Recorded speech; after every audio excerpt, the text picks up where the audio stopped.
Bonjour à toutes et à tous, on se retrouve ce matin, c'est le moment où on se recadre, en live avec quelques minutes de retard. On n'a jamais eu autant de retard pour démarrer un live, Rachel. Oui, mais c'est parce qu'on a une surprise, on a invité en face. Oui, on a une surprise incroyable que vous allez découvrir juste après, avec Aline aussi, que vous n'avez pas encore vue, qui est présente, qui est là également ce matin en live pour notre dernière matinale avant de partir à Essen. On s'en va à Essen, là on a commencé nos bagages.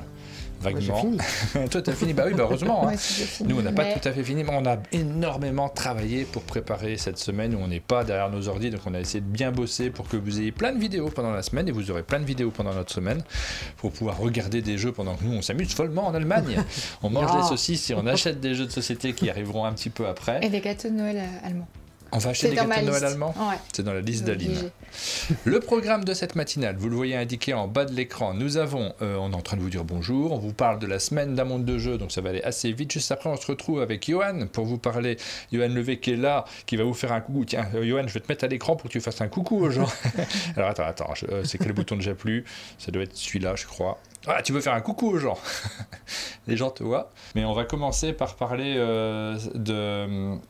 de ce qu'on fait cette semaine, tout simplement. Tu as mis quelques images sur le site, je crois, Aline, hein, sur la matinale. Oui, c'est surtout ce qu'on a fait la semaine dernière qui est sur le site. Bah, dis-nous ce que tu as fait. C'est l'occasion de vous dire qu'on prépare plein de choses pour Halloween. Et dans cette optique, puisqu'on part à Essen, il fallait un petit peu que la décoration soit faite, ou en tout cas grandement entamée, pour qu'on puisse revenir un peu tranquille et se remettre au boulot en rentrant. Donc ce week-end, j'ai décoré le chalet, donc vous avez quelques images, je vous en montre un peu, je vous montre pas tout, et surtout il y a des choses qui sont pas encore prêtes. Par exemple, il y a des choses qui seront ici derrière moi, ce sera pas un rideau blanc. Mais ça fait un moment, même Yoann nous le dit, faudrait changer ce qu'il y a derrière toi. C'est bon. Ouais, cool, on va avoir des choses... Donc il y a des choses qui vont arriver, notamment la décoration pour Halloween, et puis ensuite une décoration un peu plus durable pour cette pièce-ci qui n'est pas faite. Et ça ce sera fait à notre tour. On n'allait pas décorer le Twitch dès maintenant. Elle a décoré là où je travaille moi. Elle attend que je sois surprise. J'ai pas crié ce matin. Non, je n'ai pas pour but de te faire peur, hein, vraiment pas. Mais c'est pour que ce soit joli et qu'on puisse... Je pense pas forcément toujours à vous faire des photos de nourriture, mais je me suis bien amusée derrièrement. Il va falloir que qu'on pense collectivement à en faire un petit peu plus. Donc ça, c'est juste une photo de dessert. Mais que je trouvais jolie parce que les couleurs sont belles. Trop dommage que je ne sois pas au chalet dans les prochaines semaines. Mais Jocelyn, fallait venir. On aurait parlé en plus de rituel avec plaisir. De la marque de cosmétiques. Là, tu l'as en tête, du coup, ça devient un automatisme. Oui. Et puis, la semaine dernière, on recevait du monde au chalet. Donc, on recevait Pixie qui, grâce à Caroline et Pierre, venait présenter son line-up. On recevait Renaud et Nicolas de Haut les Mains, on a fait des parties de DJ7, on a fait des parties de Mime Master, on a testé des jeux avec eux. Et depuis, Martin a légèrement entamé notre pote de DJ7. Il reste encore des cartes, mais on en a fait pas mal. On en a fait un 5e, on va dire, environ. C'est vrai que le jeu fonctionne très très bien et je préfère très largement à Easter. Hein. Si vous aimez Easter, c'est pas mal, mais à DJ7... tu n'es pas obligé de retenir les dates, tu t'amuses vraiment, il y a un vrai jeu derrière. Il y a eu un moment où entre Martin et notre fille, tu ne savais plus lequel allait réussir à décider l'autre que bon, c'est peut-être notre dernière carte, cette fois on va faire autre chose ce soir. Ils étaient tous les deux à fond. Et notre fille, elle préfère aussi DJ7 à Easter, elle a ce truc de... Il y a une vraie action à faire. Oui. Et puis elle était très fière, elle n'arrêtait pas de nous dire « Vous avez vu que j'en ai de la culture musicale ?» Alors, la semaine dernière, on a diffusé quelques vidéos sur la chaîne. Vous avez vu la vidéo de Splendor Kids. Si vous ne connaissez pas ce jeu, allez jeter un petit coup d'œil, on vous l'explique. Et c'est l'occasion aussi de recevoir l'équipe au chalet. On aime beaucoup avoir les acteurs. On a diffusé The Line, c'était lundi dernier, je crois, ça, si je me souviens bien. On a diffusé Cascadia Junior. Et cette semaine-ci, hier, on a diffusé Arigato qui arrivait en tête du sondage qu'on a fait, des votes qu'on a fait la semaine dernière sur les sorties de la semaine. Il est très attendu. La vidéo démarre fort aussi. Donc vraiment, il y a une curiosité autour de ce jeu. Je pense que c'est mérité parce qu'on l'aime bien, ce petit jeu-là. On a fait notre format court, Rachel, ensemble. Oui. Première fois qu'on fait le format où on revient sur les votes de la semaine. Et c'était intéressant de compiler, ces données, et de mettre en avant ceux qui nous a plu quelque part aussi. Oui. Parce que vous votez, mais nous, ça nous permet aussi de nous exprimer derrière, et du coup, c'était chouette. Depuis que Rachel est arrivé, on a des tonnes d'idées en tête. Depuis que Johan travaille avec nous également, on a plein d'idées en tête de choses qu'on veut faire. C'est un peu frustrant parce qu'on voudrait tout mettre en œuvre en même temps, et c'est la semaine des Suns. Donc c'est une semaine où on est très très bousculé. Après, on sera un petit peu plus calme et on va avoir l'occasion de pouvoir digérer toute cette période de rentrée qui est assez dingue. Ce format-là, ça fait un petit moment qu'on en parlait de faire quelque chose sur le format des sorties. Il n'aura sans doute pas lieu cette semaine. Il n'aura pas lieu cette semaine, ou alors si je le fais, c'est dimanche. Mais maintenant, tu travailles dimanche. Oui, mais voilà. Bon, je travaille, je prépare des choses aussi. Et par contre, je pense qu'il a une vraie raison d'être. C'est hyper utile d'avoir un format comme ça diffusé sur les réseaux sociaux qui reviennent sur l'outil des votes auxquels vous pouvez participer tout au long de la semaine pour nous indiquer les jeux que vous avez préférés, que vous attendez particulièrement. Ça nous permet d'éditorialiser un petit peu dans notre discours, même s'il est très court, 2 minutes 30. Il sera encore plus court parce que là, c'est des grosses semaines. Donc, on avait mis 5 jeux, mais je pense qu'à terme, on n'en mettra que 3 dans ce format-là. Et puis, ça permet aux gens qui veulent gagner du temps. Tout le monde n'a pas le temps de rester avec nous sur le live des sorties qui dure 1h30. Et si tu peux avoir les informations condensées en 3 minutes, et puis toi, ensuite, aller faire ta recherche de compléments d'informations sur ces fameux jeux. Voilà pour ce format-là que vous avez pu voir partout. On l'a mis sur TikTok, on l'a mis sur Instagram, on l'a mis sur YouTube. Tiens, d'ailleurs, je l'ai partagé avec Johan, je l'ai partagé avec vous, les résultats des vues sur ce format-là. Je trouve ça très intéressant de le dire. Je prends juste 20 secondes pour vous le dire quand même, parce que je trouve ça passionnant. Non, si tu fais ça, ça va me stresser. C'est fascinant de voir à quel point les gens regardent les vidéos. Alors, il y a plein de choses qui rentrent en compte, j'en ai conscience, des différents aspects qui peuvent interférer. Ces vidéos sont surtout vues sur YouTube Short, parce que là, c'est que du short partout. C'est 75% des gens, grosso modo, les regardent sur YouTube. Mais YouTube te donne des stats de gens qui restent au-delà, n'importe quand, tu peux regarder à n'importe quelle seconde, et des gens restent au-delà des 30-40 secondes. Je crois que le temps moyen de vue, c'est une vidéo qui dure 2 minutes, un peu plus de 2 minutes, c'est 1 minute 20 sur YouTube, donc ils la regardent vraiment complètement. Sur les autres formats, sur TikTok et sur Instagram, sur les autres réseaux, ce format-là fonctionne moins bien. Non, il ne fonctionne pas moins bien. Il est beaucoup plus chargé, mais il est moins regardé dans la durée, parce que souvent, vous avez vu les gens qui utilisent Instagram, les gens qui utilisent TikTok, ils font défiler. Ils voient un truc, ils regardent un petit peu, ils font défiler. Alors Johan me faisait la réflexion, il faut que tu mettes les sous-titres. Il a raison, évidemment, il faut mettre les sous-titres et ça marchera déjà un petit peu mieux. Mais c'est un format, c'est un usage, en tout cas, sur Instagram. Et moi, je vois souvent des gens qui sont à table, qui n'arrêtent pas de sortir leur téléphone et qui ne font que diffuser, ils s'arrêtent sur rien. Ils s'arrêtent sur rien du tout. Et naturellement, c'est très utile, Instagram. Et c'est utile aussi, comme ça, d'avoir des affichages et des gens qui se rendent compte qu'on fait des choses. Mais c'est pas la même consommation. C'est pas le même mode de consommation que sur YouTube. Ça, c'était juste pour dire, parce que les gens l'oublient rapidement, on a l'impression qu'Instagram, c'est le meilleur moyen de communiquer aujourd'hui, ou TikTok. C'est juste pour dire que ça a été 2 ou 3 fois plus vu quand tu regardes le chiffre des vues sur Instagram, et je crois que c'est 4 fois moins vu en nombre d'heures cumulées par rapport à YouTube. C'est fou, hein? C'est aussi, il y a cette notion où tu scrolles quand tu es sur les réseaux sociaux, mais il y avait une étude qui avait été faite que quand les gens vont sur YouTube, ils y vont parce qu'ils ont plus de temps à accorder. Donc c'est normal qu'ils y passent. Mais c'est tout à fait normal, ça s'explique, et ça ne veut pas dire qu'il ne faut pas faire de l'Instagram.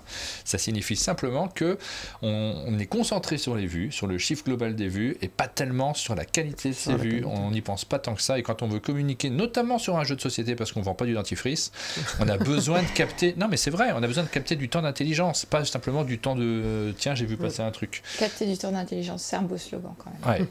Bah oui. Alors, du temps de cerveau disponible. Mais non, c'est du temps d'intelligence, c'est pas la même chose. On se retrouve avec Johan. Pour l'intelligence. On va parler de l'application maintenant, il y a plein de choses à raconter. Je sais jamais quel bouton c'est, ça doit être celui-ci. Voilà, on te retrouve Johan, je remets ton son parce que je l'avais coupé. Hop, le temps de discuter de choses très intéressantes.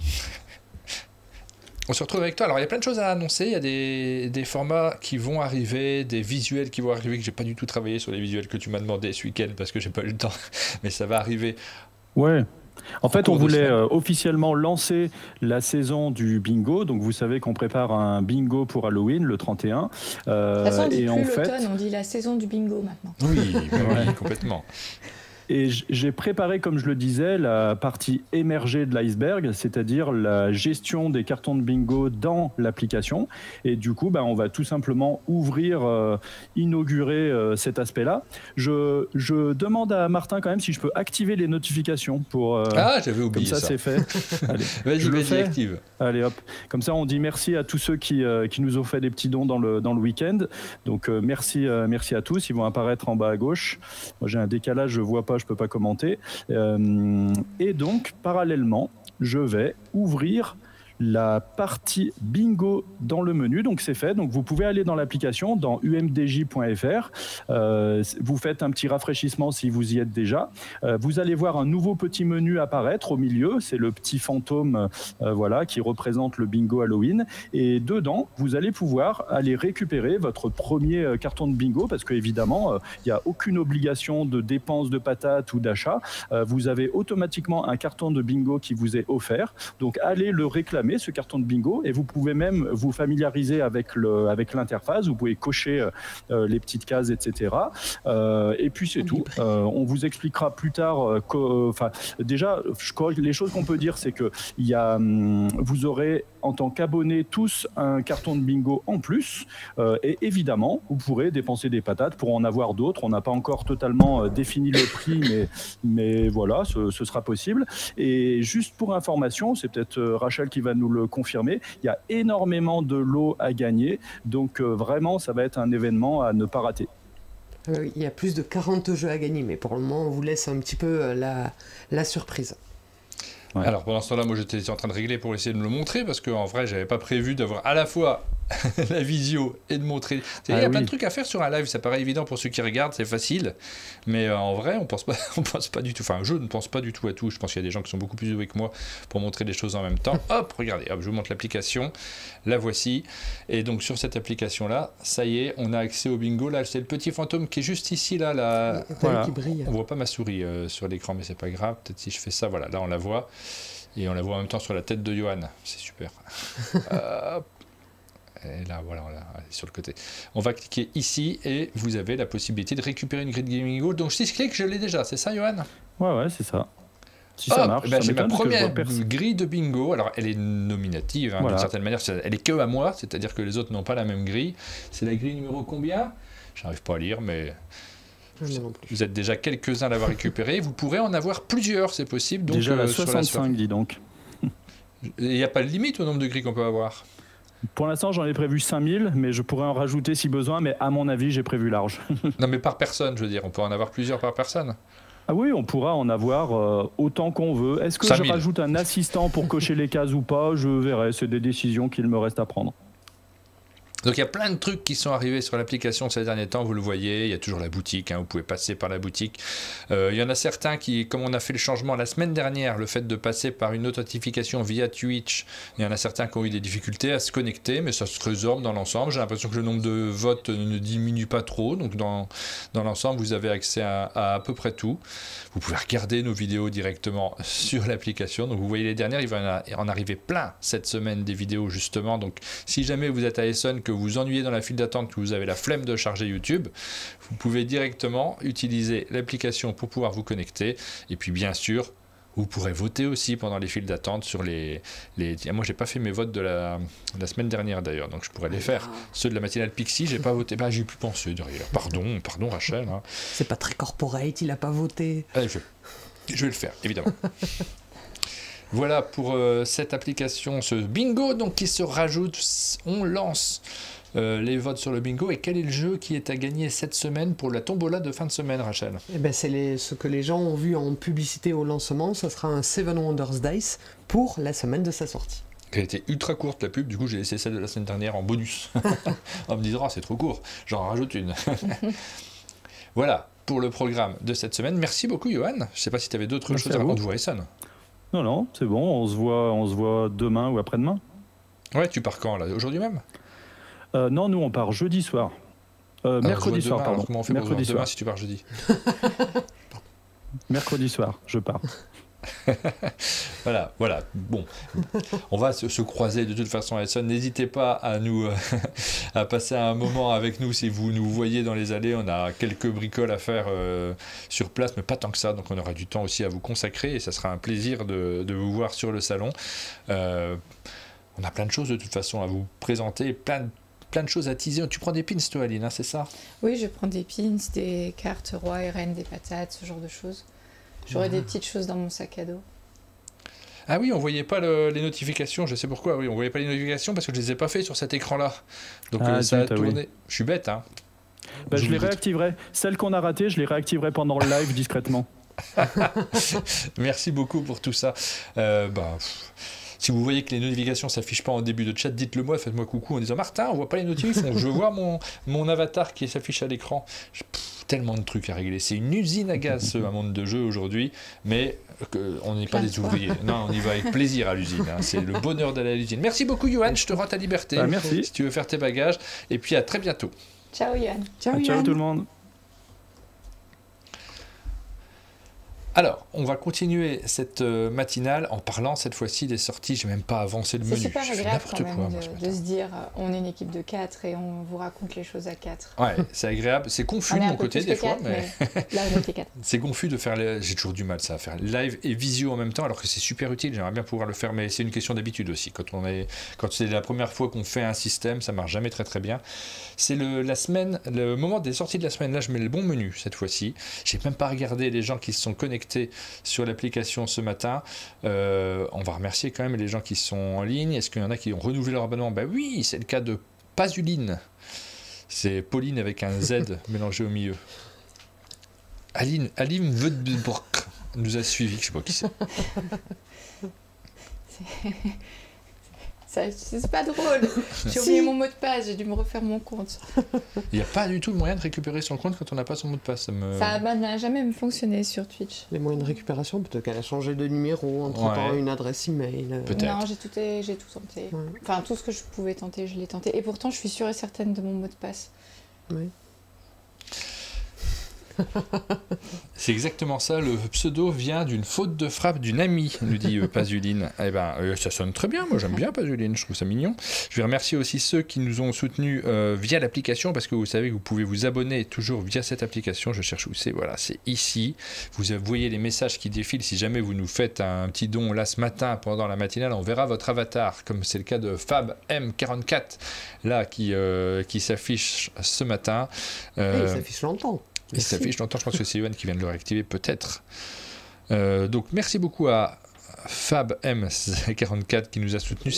C'était hier, je crois, non c'était le 19 octobre à 11h17 précisément. Après on a MJ Tilde qui nous a soutenus, qui va peut-être s'afficher également.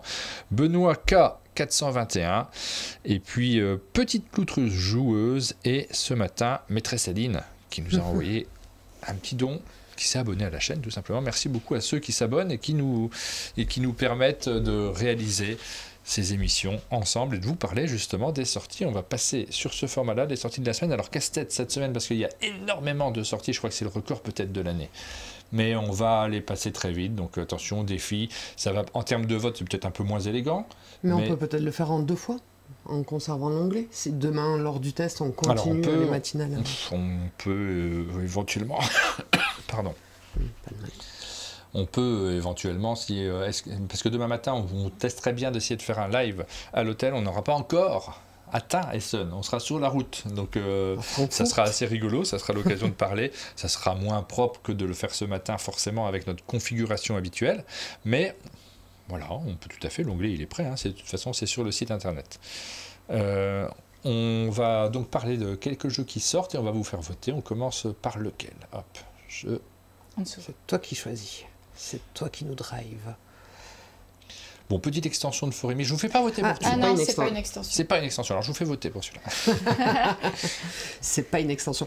Ça peut être rapide. J'espère que vous connaissez Forémixte. Et si vous connaissez pas, allez y jeter un œil. De plus, c'est jouable sur BGA. Et la petite particularité, en plus d'être tout plein de cartes supplémentaires, c'est les nouveaux terrains qui sont des landes qui, au lieu d'être à la verticale, sont à l'horizontale, du coup n'accueillent plus de cartes sur les côtés, t'as vu? Ah oui. Je suis allé faire un screen BGA. Oh. Donc n'accueille plus de cartes sur BGA, sur les... Non, je suis allé screener une partie en cours. N'accueille plus de cartes sur les côtés, mais peuvent accueillir 2 cartes dessus et 2 cartes dessous. Et évidemment, plein de nouveaux effets et tout ça. Donc moi j'adore Forimix. Alors il y a un truc que j'adore dans ce jeu, il y a un truc que je déteste. Ce que j'adore c'est le jeu. Ouais. Ce que je déteste, c'est le bordel sur la table. Ah oui. J'ai du mal, moi, avec les jeux dans lesquels c'est le bazar. Et j'ai du mal à Terraforming Mars à cause de ça. Tu vois, j'adore Terraforming Mars, pas de problème, comme tout le monde. Je trouve que c'est un très bon jeu. Mais ce bazar sur la table, je trouve ça à chaque fois illisible. C'est pas du bazar, parce que c'est organisé, c'est ta petite forêt. Et justement, je trouve ça très... Enfin, justement, comme c'est une forêt et que les arbres d'une forêt, ils sont pas alignés rectilignes, tu vois. Je trouve que ça a un sens. Bah là, c'est pas une forêt, puisqu'il y a des tourbières, il y a d'autres types de végétation. J'ai encore vu des tables, tu sais, des gens qui photographient leurs tables ce week-end sur Internet. J'ai rarement vu autant de bazar en réalité sur un jeu de société. Mais ça dépend avec qui tu joues. Mais vraiment, la table, elle est remplie de cartes dans tous les coins. Et tu te dis, ah oui, le scoring, ça doit être marrant, le scoring. Là, oh, ça va, c'est bien fait, ça se fait. De toute façon, c'est un jeu initié. Mais je ne critique pas du tout, moi c'est un jeu que j'aime beaucoup, Forimix. Je l'ai rejoué beaucoup cet été avec Suzelle et c'était chouette. J'adore Forimix, je suis très contente. Alors, on va vous faire voter pour ça. Est-ce que j'ai créé la session? Mettez-lui de l'amour. C'est Forimix quand même. Hop, on va voter pour ça. Et cette version-là, oui, est bien jouable sur BGA. Il est déjà jouable sur BGA? Oui. C'est fou, hein, ça va vite. Je démarre un vote pour ce jeu. Donc, vous voyez le lien qui s'affiche. Enfin, c'est pas le lien, mais en tout cas l'annonce qui va s'afficher sur le chat. Moi, je n'ai pas appuyé comme il faut. Je pense avoir appuyé, donc je fais gaffe. Bon, je rappuie. Là, il n'avait pas les doigts tactiles. J'avais pas le doigt tactile, c'est rare, hein, parce que en général, quand j'appuie 2 fois de suite, on n'a pas vu l'affichage de la boîte, c'est bizarre. Boîte, ouais.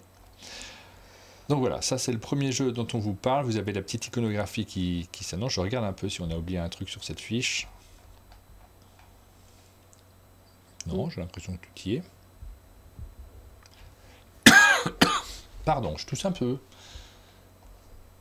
On continue avec lequel? Alors il y a plein de jeux qui sortent, on va passer assez rapidement. C'est plutôt alors cette semaine, moi j'ai très peu préparé parce que j'étais vraiment en train de boucler les vidéos qu'on veut diffuser cette semaine. C'est vraiment Rachel qui manage cette matinale. Donc je te suis, on va sauter des choses, hein, tout simplement, on va les citer. Il y a Big Garden, est-ce qu'on s'arrête dessus? Big Garden, on peut vite s'arrêter dessus. Hein. Ouais. Vraiment, si tu me mets au défi, je peux faire 20 secondes par jeu. Il faut qu'on arrive à aller vite vu le nombre de... C'est un jeu de polyomino, dans lequel on va récupérer des polyomino à la patchwork, une ronde, mais on n'est pas obligé de faire que de récupérer des polyomino, on peut aussi récupérer des abeilles, parce que les abeilles c'est une ressource, parce qu'à la fin de la partie tu vas scorer chaque zone, ta plus grande zone de chaque couleur, un peu, j'allais dire, à la King Domino. C'est si les abeilles sont dessus, tu vas compter le nombre de compartiments qu'il y a dans cette couleur-là, multiplié par la taille de celle-ci, donc... Si vous aimez le polyomino, regardez ce que Big Garden est. Ça reprend plein d'éléments de petits ingrédients qui fonctionnent. On y a joué, nous, parce qu'on a ramené des Suns l'année dernière avec Aline. Donc on en a fait une seule partie. Parce qu'après, on n'avait plus envie. Non, mais c'est vrai, on n'a pas trop aimé ce jeu-là. Essen, c'est souvent aussi l'occasion d'aller voir ce qui est nouveau, les nouvelles sorties en polyomino. Oui. Ouais. Nous, on aime bien tous les deux. Ça, et du coup, à Essen, on va toujours regarder ce qu'on peut ramener dans cette gamme-là, dans cette mécanique. Oui. C'était pas injouable hein, du tout, mais c'est très joli, mais il y a en comparaison avec d'autres jeux, c'est pas celui qu'on a préféré. Flea Market, est-ce qu'on s'arrête? Bon, on peut s'arrêter, mais tu vas voir hein, vraiment 20 secondes et on tient dans le temps imparti. Ouais, je te crois. C'est un petit jeu de cadeaux empoisonnés. En fait, ça va jouer un certain nombre de manches. On va imaginer, j'invente une manche, on est à la manche 3. Il faut qu'il n'y ait pas plus de 7 éléments visibles. Sinon, le joueur qui fait aller au-delà de 7 éléments fait exploser. Et c'est quoi faire exploser? En fait, quand vous jouez une carte, elle a 2 paramètres. Elle a son symbole, est-ce que c'est une poupée, et elle a sa couleur. Donc, si je joue une poupée bleue, je fais apparaître 2 éléments, poupée et bleu. Si Aline joue un livre rouge, elle fait apparaître 2 éléments supplémentaires, livre et rouge. Si Martin joue un livre bleu, il ne fait pas apparaître d'éléments supplémentaires. Livre et bleu ont déjà été pris. Mais si le joueur, après, joue une carte violette, il arrive à 5 éléments, il ramasse toutes les cartes, et toutes ces cartes, souvent, c'est des points négatifs, il n'y en a pas beaucoup qui valent des points positifs, et en plus de ça, à chaque manche, on va pouvoir faire un cadeau à notre joueur, voilà. C'est le jeu des cadeaux empoisonnés. Spoiler alerte, il sera gagné à Halloween. Ah, il a une thématique qui est proche d'Halloween en fait, parce que cette histoire de brocante où vous achetez des objets mais ils sont peut-être maudits, bah, c'est pile poil le bon moment. T'as vu? Je crois que j'y tiens les 20 secondes. Oui. Alors je regarde parce que Johan a préparé cette petite animation en plus qui permet de montrer les jeux pour lesquels vous pouvez voter qui s'affichent à l'écran directement. Et c'est frustrant, on voit pas la couverture alors que c'est préparé. J'ai redimensionné, Johan, c'est bien 2000 x 2000 qu'il faut que je fasse. Parce que là j'ai redimensionné et ça s'affiche pas non plus. J'ai pas l'impression. On continue avec le jeu suivant. Toleno, c'était chez qui, Bigarden en français? C'est chez Omea Games, ceux qui font Eternitium, l'anti-deck building. Toleno, c'est une nouvelle sortie chez Sit Down, pour lequel tu es sensible sur la ligne éditoriale. Je ne suis pas sûr que ma phrase était très française. Non, je suis toujours curieux de savoir les jeux qu'ils font parce qu'il y a toujours de l'originalité dans leur création. Oui, mais c'est encore le cas sur Toleno. J'ai mis une petite vidéo qui va très rapidement montrer ce que c'est qu'ils ont fait Sit Down. À son tour, c'est tout simple, on agrandit la ville, qui est un espace commun, et ensuite on va pouvoir se positionner un jeton à sa couleur pour construire un immeuble, ou agrandir un immeuble déjà présent. Donc soit on pose un immeuble ou 2 immeubles à son tour, ou alors un immeuble et un objectif de scoring parmi ceux visibles. Mais en fait, on est un peu contraint sur comment on veut construire ces immeubles. Quand tu agrandis une ville, tu peux construire un immeuble seulement dans ce canal-là, et si tu veux en construire un deuxième, dans un canal perpendiculaire à celui-ci. Ok. Voilà. Ça a l'air sympa. Hop, je lance la notification. On regarde si la boîte s'affiche cette fois-ci à l'écran. C'est un petit peu opportuniste. Non, on est sur le point d'interrogation. On va y arriver, ça va s'afficher au bout d'un moment. Il y a un mode un peu plus touchy avec des bateaux qu'on peut déplacer, qui peuvent déplacer des blocs d'immeubles d'un quartier à un autre. Ensuite, Five Nights at Freddy. Survivre jusqu'à 6h du mat. C'est des nouveaux jeux de chez Funko, là, les deux. Il y en a un qui est coopératif. Il faut empêcher les... Alors, Five Nights at Freddy's, j'ai regardé, c'est issu d'un jeu vidéo. Moi, ça ne me parlait pas du tout, donc c'est une licence. Un des deux est coopératif, il faut empêcher ces animatroniques d'arriver dans la salle du gardien. Et le second, Night of je sais plus quoi, est lui compétitif avec un jeu de baston. Mais voilà. The Peak Team. Alors ça, c'est une des grosses sorties de la semaine. Je sais pas si t'as regardé ce que c'est chez Matago, celui-ci. Scott Thames, Crocotam à l'illustration. Tout à fait. Et donc, c'est un jeu coopératif, plutôt chouette. Et si vous n'avez pas vu ce que c'était, je vous invite à vous y intéresser. À communication limitée. L'idée, c'est qu'il va falloir tous ensemble, tu vois, au-dessus des plateaux joueurs, on a des valeurs de lieux, enfin des valeurs ou des lettres. C'est les lieux sur lesquels il va falloir se rendre. On a à notre disposition, au début de la manche, un certain nombre de cartes, on en a 4, et il va falloir qu'on le rajoute à ce qu'il nous reste des tours précédents, mais on s'en fiche, le diviser sans communiquer aux autres joueurs. En fait, les cartes que tu reçois, elles ne sont pas pour toi. Il va falloir que je décide lesquelles je donne à Aline et lesquelles je donne à Martin. Et ensuite, comme un draft, je récupère les cartes que les voisins me laissent. Et ces cartes, elles vont me permettre de réaliser des actions.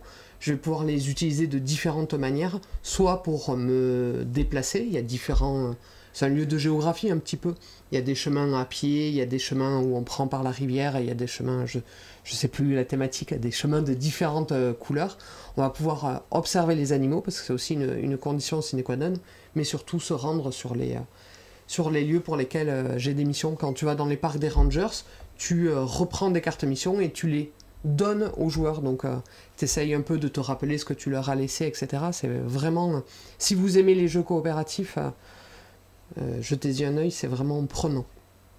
C'est un jeu plutôt initié ou c'est... Non, parce qu'il y a une notion de scénario et vraiment les 2 premiers niveaux sont plutôt accessibles. Ouais, d'accord. Mais au-delà, ça commence à devenir un peu joueur. Ouais. Une nouvelle version d'innovation avec cette couverture-là ? Oui, elle a cette couverture-là. Et il n'y a plus du tout d'illustration dans le jeu. Mais... alors... C'est fou ça quand même de revenir à cette illustration de base. C'est dommage, mais il y a un truc qui est intéressant, parce qu'ils l'ont mis à jour sur BGA avec cette version-là. Ils ont retravaillé le wording sur les cartes et tout ça. Il y a vraiment... je trouve qu'ils ont fluidifié l'expérience. Innovation, excellent jeu. Vraiment. J'ai eu le malheur d'y retomber dessus ce week-end et d'avoir enchaîné une quinzaine de parties sur BGA. Moi, j'y ai joué 2-3 fois au début, mais je n'ai pas passé, tu sais, le cap de « Oh, c'est compliqué ce jeu !» C'est un peu lent et compliqué au début, tu sais, de ta première partie. Hein. Et bon, je suis passé à autre chose, comme ça arrive très souvent quand on découvre des jeux de société et qu'on ne s'attarde pas sur un en particulier. Et ensuite, j'ai eu plein de retours de c'est mon jeu préféré de tous les temps, mais pas tout de suite après. Hein, genre 7-8 mois plus tard, des gens qui se le sont appropriés, comme nous, on s'est approprié Seasons pendant une période. Et j'ai toujours eu un regret de mais j'ai pas vraiment joué à Innovation par rapport à d'autres. Non, c'était bien Innovation. Tout le monde dit innovation en France, donc il faut regarder. C'est moche, hein. Voilà, c'est ce à quoi ressemblent les nouvelles cartes. Et mais le jeu a changé ou pas du tout? Non, le jeu... alors si, je crois qu'il y a un petit truc à changer, c'est qu'avant ça s'arrêtait à 10 âges et que maintenant il y a un 11e âge. Et vous expliquer la sensation, c'est impossible, parce que chaque partie est très unique. Mais l'idée, c'est qu'à votre tour, vous faites 2 actions, et ça peut être... Je pose une carte, je pioche une carte dans différents âges, mais je ne vous embête pas avec ce genre de détails. Ou alors, j'active l'effet qui est indiqué sur une de mes cartes en cours, et ces effets vont vous permettre différentes choses, d'archiver des cartes pour aller réclamer des âges, si vous en avez la valeur x5. Vraiment, ça fait des parties uniques et des combos complètement étonnants. Alors je vous fais voter pour Innovation, en sachant que beaucoup, vous le connaissez déjà, ce jeu, c'est la limite de ces votes qui mélangent des nouveautés et des trucs plus récents. Il y a plein de calendriers de l'Avent qui vont sortir sur cette période-ci, donc hop, on vous montre. C'est le même éditeur à chaque fois? C'est toujours Wilson, Puzzle Michel Wilson, ouais. Donc calendrier de l'Avent enfant, vous avez l'embarras du choix. Qu'est-ce qu'on a dans ces calendriers? Du puzzle. Oui. À chaque fois, c'était du puzzle. Du puzzle à l'intérieur. On a également un calendrier de l'Avent. Alors, le suivant, c'est fenêtres. Moi, c'est mon truc, les fenêtres. Celui-là, il n'est pas estampillé enfant, mais malgré tout, je trouve que ça marcherait très bien. Les premiers, moi, j'ai un peu regardé parce que j'étais un peu curieuse. Je les trouvais jolis, donc ça donne envie d'aller voir. Je suis pas puzzle dans la vie, mais ceux-là sont vraiment jolis. Je lui dis pour qu'il mette ta caméra sur Aline, des fois j'aimerais avoir le clic-clic. Ce clic-clic-là, je pourrais pas le partager malheureusement. Donc à chaque fois, vous allez construire une petite scène, et il y en a un qui m'a tapé dans l'œil. Ces deux-là, je les trouve très beaux, je les trouve très, très, très chouettes, mais celui-ci, je le trouve particulièrement sympa. La boîte est très, très jolie, mais surtout, vous êtes en train de construire en puzzle vos décorations de Noël. Et les décorations, elles sont... tu vas avoir du ruban aussi, des choses comme ça, tu vas pouvoir les accrocher ensuite. On fait voter pour ça ou pas? C'est pas tellement du jeu de société, mais c'est du puzzle d'un autre côté. On en choisit un pour lequel on fait voter. Moi, je suis comme Aline, j'ai préféré celui-ci, juste pour l'objet. Mais si je les ai mis, c'est parce que c'était des sorties chez Wilson, et que de 2, je me suis dit... C'est pas forcément une info que vous allez avoir. Exactement.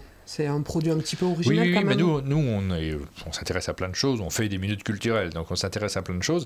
On est ouvert, bien entendu, à d'autres produits.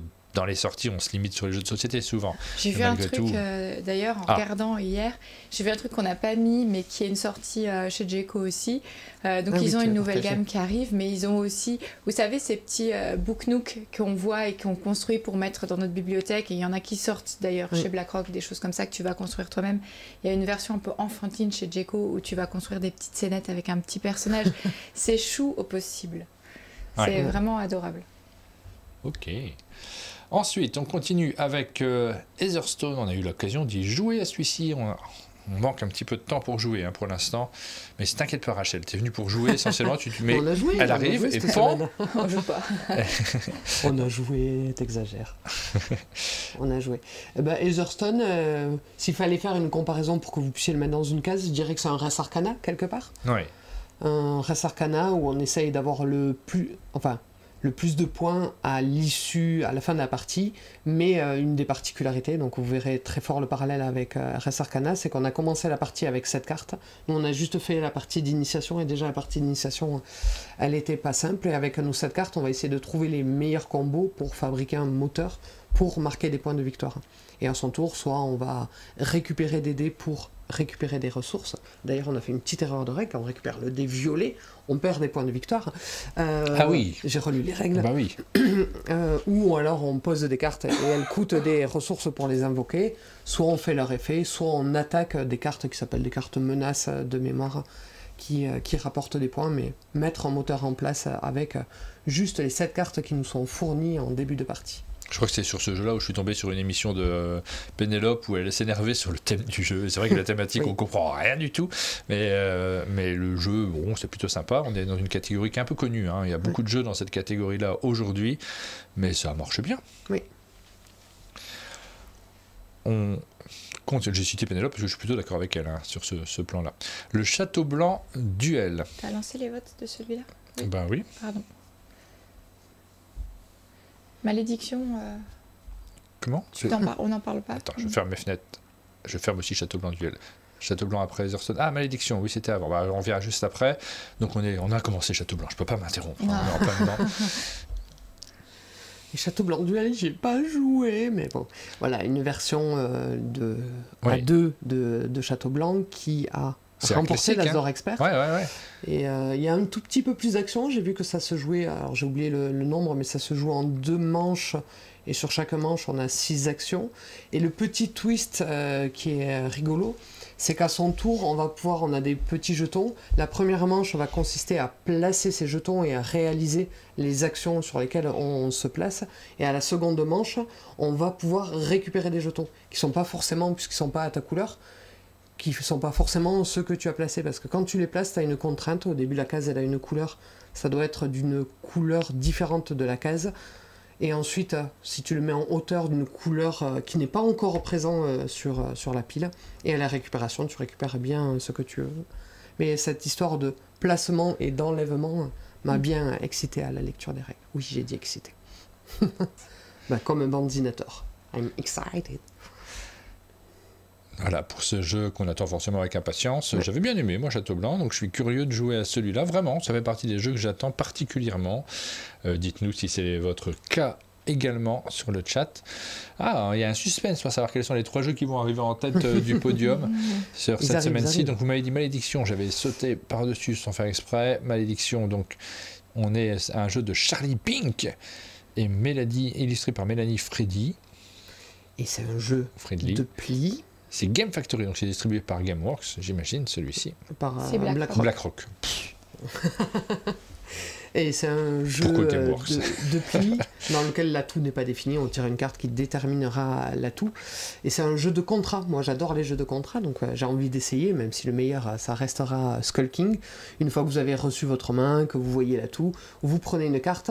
Et donc ça va être soit je fais 2 plis, soit je fais 2 plis ou plus. Et on voit au-dessus de la carte les points positifs, que si je réussis exactement mon contrat, ou les points négatifs si j'échoue. Ce qui va venir chambouler, c'est qu'il n'y a pas que des cartes couleur-valeur. Il y a des cartes qui sont des potions. On en voit une sur le dos de la boîte qui a un +2. De temps en temps, tu vas pouvoir répondre à une demande. Tu m'as demandé du vert, tu as joué un 6 vert. J'ai qu'un 5 vert, je vais pouvoir jouer un 5 et un 2 qui fait un 7 et qui battrait ton 6 vert. Et des choses comme ça. Donc, et la manche prend fin dès qu'un joueur n'a plus de cartes. Puisque le tempo du coup ne sera pas le même pour tous les joueurs. Bon, vous me dites pli et contrat, c'est ce que je préfère dans les jeux de pli. Quand il faut faire un genre, je sais ce qui va se passer. Alors on passe par-dessus le Terraforming Mars jeu de missions, c'est des missions en plus pour le jeu de dés. Ouais. On va pas s'attarder dessus. Le Tianxia, on a eu l'occasion de voter sur ce jeu la semaine dernière justement parce qu'on a terminé par l'émission de Pixie Games. C'est un jeu donc qui paraît chez cet éditeur-distributeur, parce que l'éditeur à la base c'est Board & Dice. Antonio Petrelli et Daniele Taccini, on en a déjà pas mal parlé la semaine dernière. On est en Chine sur ce jeu-là. On est dans un vrai jeu expert, puisqu'on va retrouver pas mal de composantes. Ça va être difficile de le résumer en 2 secondes dans cette émission-ci, mais on en a parlé en long, en large et en travers dans l'émission de vendredi. Donc à la limite, est-ce que je relance le vote là? Oui, je pense, parce qu'il fait partie des sorties de la semaine. Mais normalement, vous êtes déjà bien au courant. Je ne sais pas si tu veux rajouter quelque chose sur celui-là. Non, j'ai essayé de lire, j'ai lu les règles. On n'est pas joué. Hein. J'ai lu les règles et donc je suis prête. Et effectivement, oui, c'est un jeu expert. À la lecture des règles, oui. C'est un jeu expert. C'est l'un de leurs plus experts d'ailleurs dans ceux qui nous ont présentés. Je pense, ouais. Ensuite, on a Légion Oui. Abyss Universe, puisqu'on est dans l'univers d'Abyss, évidemment. Necrocamp contre le roi Estran. En fait, j'ai mis les 2 fiches en 1. Je sais pas si j'ai bien fait. Oui, bien sûr, parce qu'en fait, il y a 2 couvertures à ce jeu-là. Par contre, c'est le même jeu. À l'intérieur, vous avez le choix de quelle est la couverture que vous choisissez. Beaucoup de joueurs vont prendre celle-ci, j'imagine, parce que vous avez le roi sur la couverture. Et peut-être c'est celle qui va rester d'ailleurs, parce que Bombix l'avait déjà fait. Sur la première boîte qu'ils avaient fait de Abyss, il y a eu 5 couvertures, si je ne me trompe pas. Sur le Conspiracy également, il me semble qu'on a eu toute une série. Oui, il y a eu plusieurs couleurs avec chacune des illustrations. Très très chouette. D'ailleurs, on retrouve les 2 illustrateurs de la série, Pascal Guido et Xavier Colette, sur ce Légion Abyss Univers. Et là, c'est un jeu pour 2 joueurs uniquement qui vont s'affronter. Donc vous avez le petit plateau central avec un peu de tir à la corde comme on en a vu dans Zénith évidemment, mais sinon c'est pas du tout le même jeu derrière. C'est très simple. À votre tour de jeu, vous avez une petite rivière de cartes. On n'a pas joué tout à fait pareil nous dans la partie qu'on a faite. Là, vous avez les 2 rivières qui sont l'une à côté de l'autre. Ici, une rivière de personnages que vous allez pouvoir récupérer et dont vous allez vous approprier des pouvoirs à condition d'avoir placé soit 3 cartes de son côté du plateau, soit 5 cartes au total en ligne, une dans chaque famille de couleurs. On dit famille de couleurs ? Oui, on dit ça, évidemment. Et dans ce cas-là, vous récupérez la carte qui va vous donner un pouvoir important. Les chefs, c'est au-dessus. Ah oui, non, t'as raison. Non, je t'ai coupé, mais t'avais raison. Les chefs, c'est bien la rangée que t'as montré. Oui, et puis au-dessus, vous avez des légions, ce qu'on appelle les légions, justement. Vous allez pouvoir récupérer les cartes légions dans votre main pour le tour suivant. Un tour de jeu, c'est ultra simple. Vous posez une carte dans une des colonnes, tout simplement. À la fin, on regarde si on a la majorité ou pas. C'est très très simple à jouer, les enjeux sont importants, on est concentré sur l'adversaire, vous avez du Bruno Catala à l'intérieur, même s'il n'est pas le seul auteur, évidemment, puisque vous avez Charles Chevalier et Johan Goupy, pardon.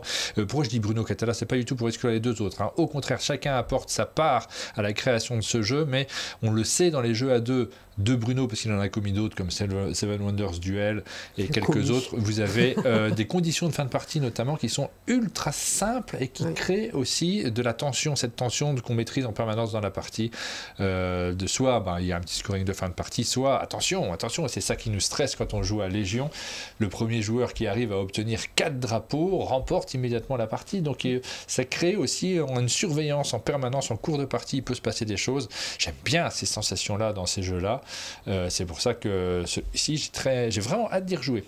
On a la boîte, on l'a pas, je crois. Hein. Non, j'avais pas vu. On l'a pas au chalet, j'ai hâte de l'avoir aussi. Ouais, parce que le truc que j'ai préféré, c'est que les légions qu'on va jouer toute la partie, c'est juste 21 cartes qui sont numérotées de 1 à 21.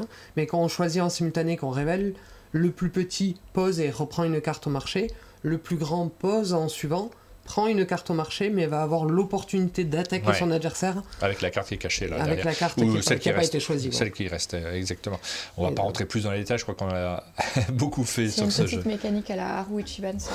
Ouais. Ou si tu joues grand ou si tu joues petit, tu ne vas pas faire la même chose. J'ai l'impression de ne pas avoir été très élégant en citant Bruno plus que les 2 autres auteurs. Alors en fait, c'est une mécanique à la base qui vient de Johan Goupy. Après, ils l'ont développé à 2 avec Bruno. Ils se sont rendus compte que ça collait bien avec le thème d'Abyss, donc ils sont retournés voir Charles et ils l'ont travaillé à 3 parce que Charles est le co-auteur d'Abyss. Ils ont travaillé à 3 à partir de ce moment-là. Voilà pour l'histoire du jeu, mais vous retrouvez tout ça dans la vidéo qu'on diffuse, tiens, juste après cette matinale. Et jouable sur BGA aussi. On continue avec le Seigneur des Anneaux Duel en Terre du Milieu. Là, c'est la petite, le tout petit booster qui va rajouter quelques cartes supplémentaires. Avec un booster que tu avais ouvert seulement quand. Mais j'ai pas réussi à l'ouvrir proprement. J'ai essayé, il aurait fallu que j'aille chercher des ciseaux, tout ça. Mais non, écoute, c'est l'histoire de mon booster. On ne s'attarde pas spécialement dessus. Vous connaissez Seigneur des Anneaux au Duel en Terre du Milieu. Je vous fais quand même voter pour ce jeu-là et on accélère parce qu'il est déjà 9h30. On continue avec Brutus. Brutus, il faut dire que c'est... comme ça je vais pouvoir dire baiser en live. C'est un jeu de tarot africain ou jeu du baiser. C'est un autre de ces petits noms. C'est ça que tu... C'était ça ton achievement? C'est ça ton truc? Oui. C'est petit objectif, non? Mais j'ai des petits objectifs dans la vie, ça rend heureux. J'ai fini de monter la vidéo que tu avais commencé sur Happy Letters. Ouais. Et il y a cette fameuse séquence. Non. Qu'est-ce qu'il y a? Ah non, parce que moi j'ai arrêté de monter vendredi parce que j'ai eu ce moment de gênance de même moi je me gêne et j'ai dit j'arrête. C'est vrai? Je rentre à la maison. Ouais. Pourquoi? Non, elle est très bien cette vidéo. Vraiment, elle est très bien. Voilà les ce que je dis quand même. Ah bon? T'as dit une bêtise? J'étais dans une vidéo, je me rappelle de rien. C'est pas marquant. Une bêtise gênante. Mais moi, je pourrais rougir là. Bon, on se souvient. Vache. Vous verrez. Regardez la vidéo sur Happy Letters. Je me rappelle de rien. Sur Cabu. Ah oui, c'est vrai, j'ai laissé ça. Oui, pardon. Non, mais c'est pas grave. Il faut le laisser. Je l'ai dit. Ça montre que tu vrilles un petit peu. Quelqu'un, oui, c'était terrible ça, effectivement. Quelqu'un de vivant a choisi Cabu. Mais parce que je sais pas pourquoi mon cerveau a vu ce mot-là et je pense que quand je l'écrivais, je pensais à Ducobu. Mais c'était pas une personnalité. Mais Ducobu, c'est pas une personnalité. Oh, quand ton cerveau voit des mots, il reste bloqué dessus. N'insultez pas Rachel dans les commentaires de cette vidéo, elle a pas fait exprès. Mais oui. Fallait trouver quelqu'un de vivant. Et moi j'étais pas facile non plus, j'étais coincé sur Mitterrand. Les gens vivants, c'est super. Voilà. C'est rigolo cette vidéo, mais on la diffuse aussi rapidement. Celle-ci, elle est prête à être diffusée. Merveilleux moyen de vendre cette vidéo, nous dit le Tineron. Apportez-moi du soutien dans les commentaires, j'en ai besoin. Donc voilà, un jeu du tarot africain, un légionnaire qui fixe le nombre de cartes qu'on reçoit et on essaie de coller à notre contrat. Est-ce que je vous ai fait voter pour Brutus? Non.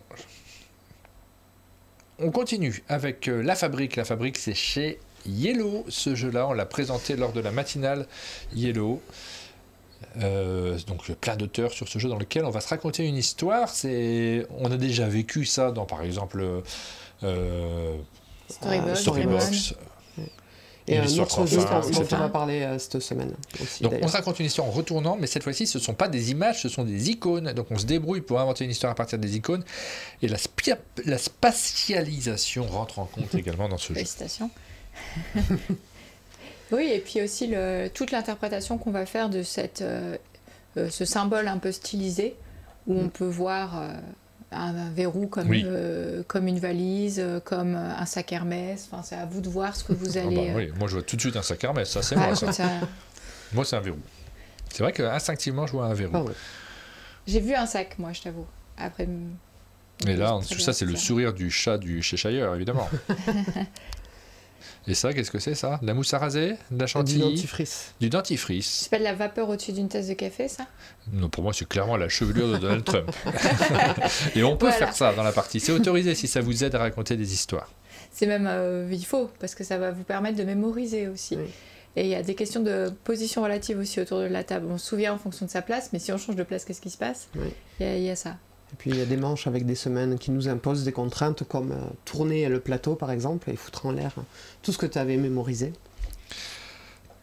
Ensuite on a Petit Soldat. Petit Soldat, c'est ce jeu qui vous propose de jouer au Petit Soldat sur n'importe quelle table. Vous n'avez pas débarrassé votre table de cuisine, c'est pas grave, vous sortez le jeu, vous posez vos petits soldats, vous mesurez les lignes de vue entre les casseroles et les assiettes, ça marche tout de suite directement. Et sinon on est vraiment sur une sorte de petit jeu de figurines, puisqu'on a ligne de vue, lancer de dés, attaque, et puis le tout condensé dans un format qui permet aussi de jouer très rapidement avec n'importe quel public. Mon premier jeu de figurines. Mon premier petit jeu de figurines. Et pour l'anecdote, c'est rigolo parce qu'on est sur l'année de Toy Battle, qui ramasse tout sur son passage Toy Battle. Ça sera l'un d'ailleurs des premiers jeux pour 2 joueurs à décrocher l'As d'or en février de l'année prochaine. Et une petite voix subliminale vous informe. T'as un deuxième jeu un peu sur un thème analogue, mais c'est le même illustrateur. C'est pour ça qu'il y a beaucoup de comparaisons entre les deux jeux. Ils n'ont absolument rien à voir. C'est pas du tout les mêmes sensations de jeu. Qu'est-ce qui se passe, Aline? Tu me montres un truc, mais on sait un copier-coller fichier à télécharger. Ah, d'accord, ok. Oui, parce que fichier à télécharger, ça c'était sur la fiche où il y a eu le copier-coller. Oui, je pense. Polaroid. Alors là, vous connaissez ces appareils. Chercher la boîte. Ouais, on a cette boîte-là. Vous connaissez ces appareils. Non, c'est pas la peine. On ne sort pas les boîtes là, dans cette matinale.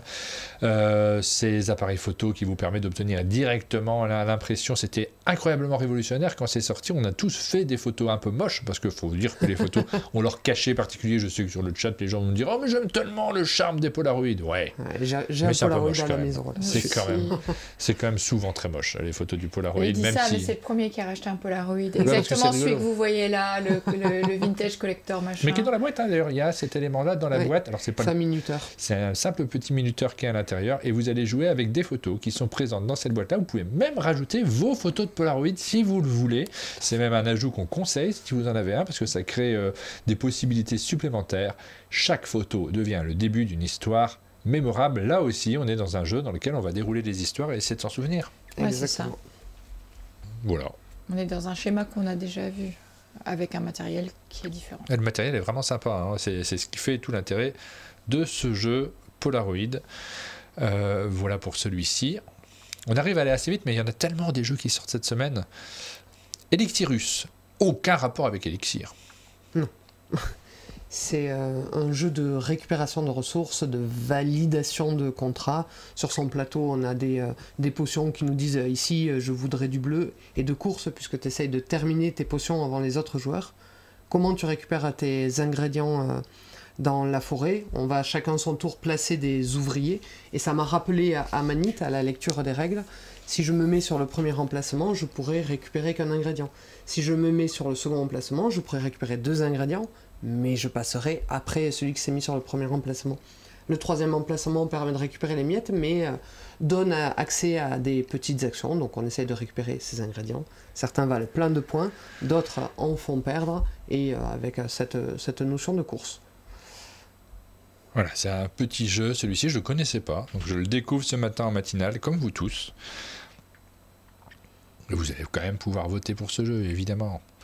Elixirus. Mon père faisait déjà des selfies à l'époque du Polaroid, nous dit Dolmore. Avec 2 mains. Avec le flash dans la gueule. Oui. C'est des selfies à 2 mains, Polaroid. Bah oui, mais c'est pas grave. On peut déjà faire plein de choses avec un Polaroid. On continue avec Dragonnier. J'ai pas encore joué à Dragonnier, je suis en retard sur ce jeu. Mais j'avais fait jouer à Aline. Aline, Donc je vais pas parler, c'est pas moi qui vais parler là-dessus. Bah Aline, elle peut en parler si tu t'en rappelles suffisamment. Vas-y. C'est un jeu, donc c'est une localisation par Super Meeple d'un jeu Mind Clash. Ce n'est pas un jeu expert, c'est un jeu initié dans lequel on va faire du placement d'ouvriers en pile. Sur chaque lieu, vous allez pouvoir aller sur l'emplacement numéro 1 en mettant un jeton plus le token à votre couleur, sur l'emplacement numéro 2 avec 2 jetons, nanana. Pourquoi? Parce qu'une fois que tout sera placé, ça va être une notion de priorité. Si vous êtes mis sur l'emplacement de plus grosse valeur, vous choisirez en premier. Donc vous avez tendance à vouloir mettre plus de pions, mais pour ça il va falloir que vous les recrutiez, surtout qu'il va y avoir plusieurs types de jetons.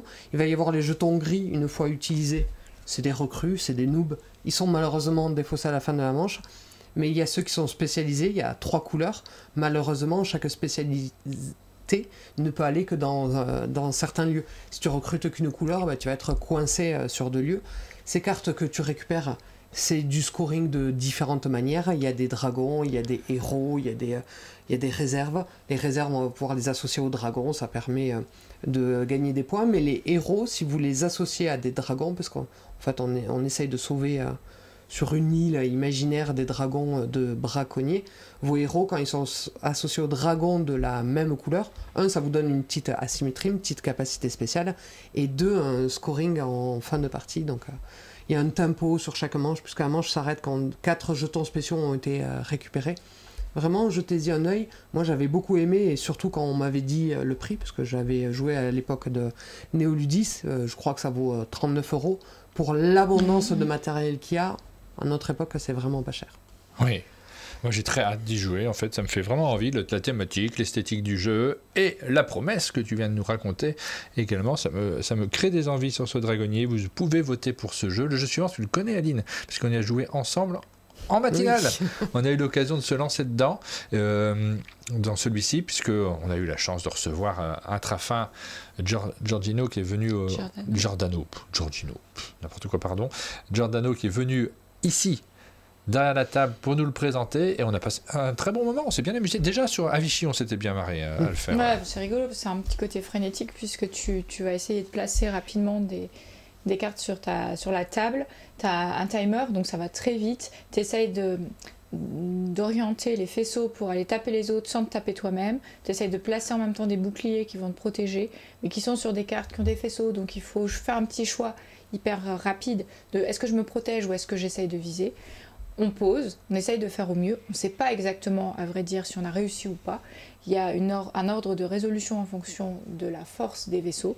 Mais pour résoudre et pour compter les points, on va prendre une photo et c'est une appli qui va nous dire qui remporte la partie en nous montrant le calcul de points étape par étape.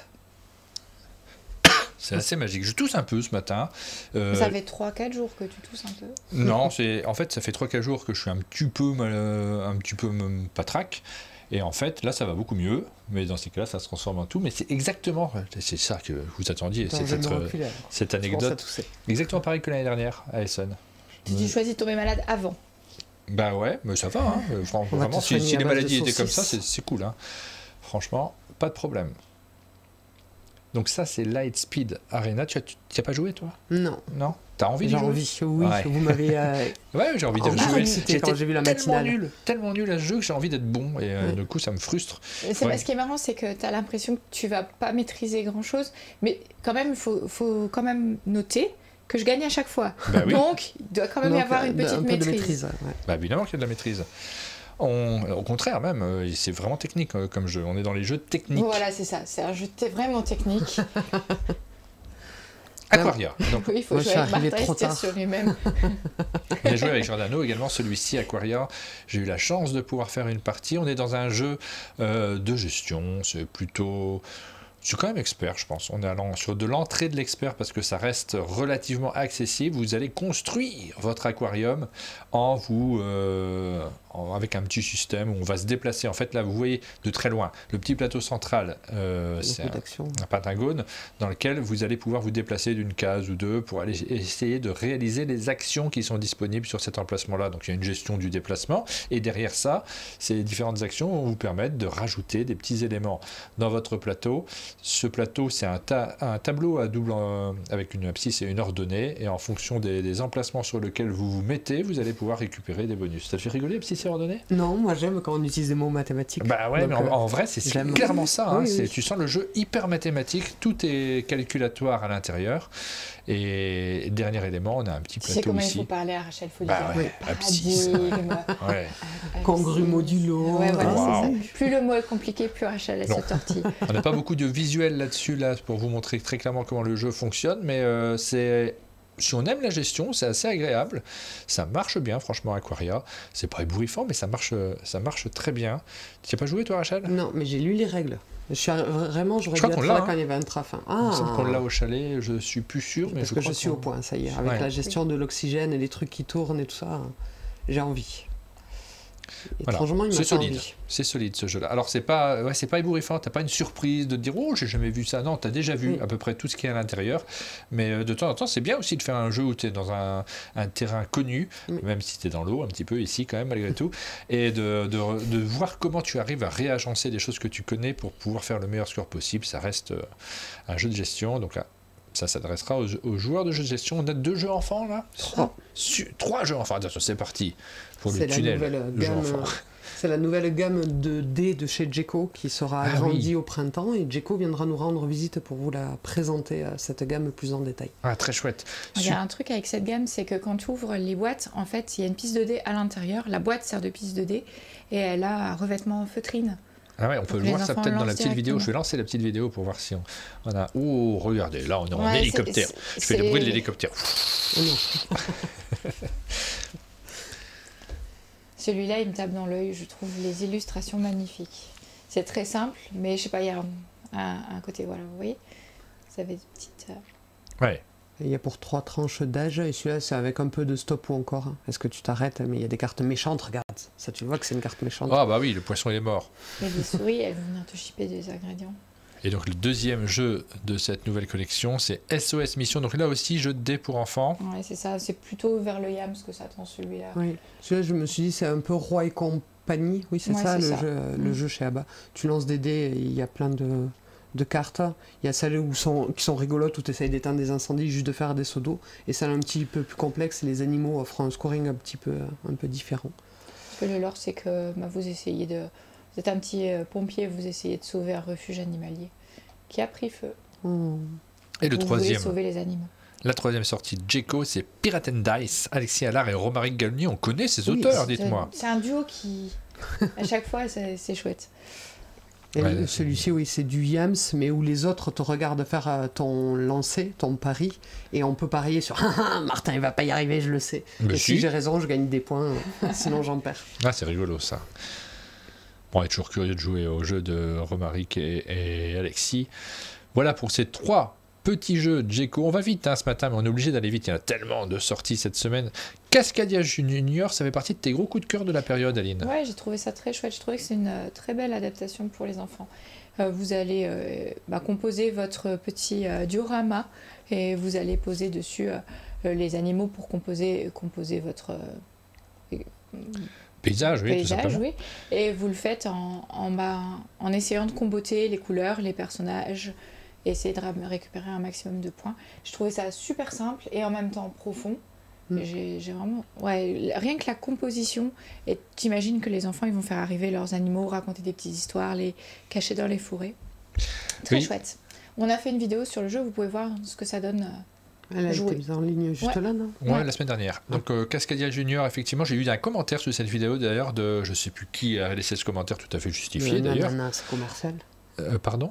De nanana, c'est commercial. Oui. Mais en même temps, il ne faut pas critiquer les gens quand ils disent ça parce que c'est la réalité. Oui. En ce moment, on n'arrête pas de présenter des jeux qu'on connaît bien. Splendor Kids, Unlock Kids, Cascadia Junior. Tu es un juste spectateur de ces vidéos, tu les vois sortir comme ça, tu te dis, un peu d'imagination, quoi. C'est toujours les mêmes univers.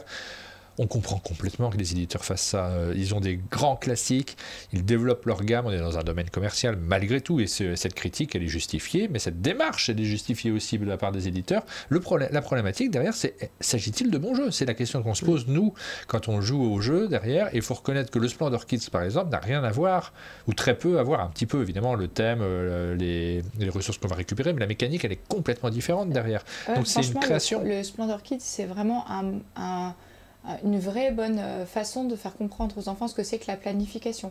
Ça a rendu concret un aspect très abstrait des stratégies qu'on met en œuvre quand on joue à un jeu de société en tant qu'adulte. Et les enfants y arrivent et comprennent sans vraiment intellectualiser la chose. Ils comprennent parce qu'ils voient loin devant eux ce qu'il va leur falloir. C'est vraiment bien réussi. Ouais, le Cascadia Junior, pareil. Alors, on est très proche de Cascadia, là. Pour le coup, on n'est pas très loin, mais l'adaptation, elle est hyper efficace. Et oui, ça justifie bien sûr que le Cascadia, vous pouvez y jouer tôt, mais quand vous avez l'impression de pouvoir y jouer tôt, vous savez, jouer à 10 ans, c'est pas pareil que de jouer à 6 ans, en fait. C'est pas la même démarche du tout.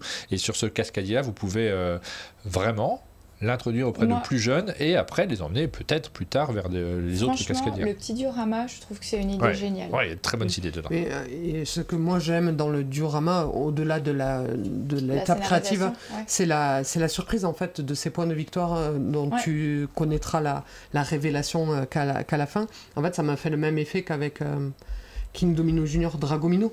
Dragomino, quand tu crées des œufs, tu sais pas à quelle valeur ils auront à la fin. Dragomino, c'est exactement la même chose. C'est une adaptation qui est géniale. Oui.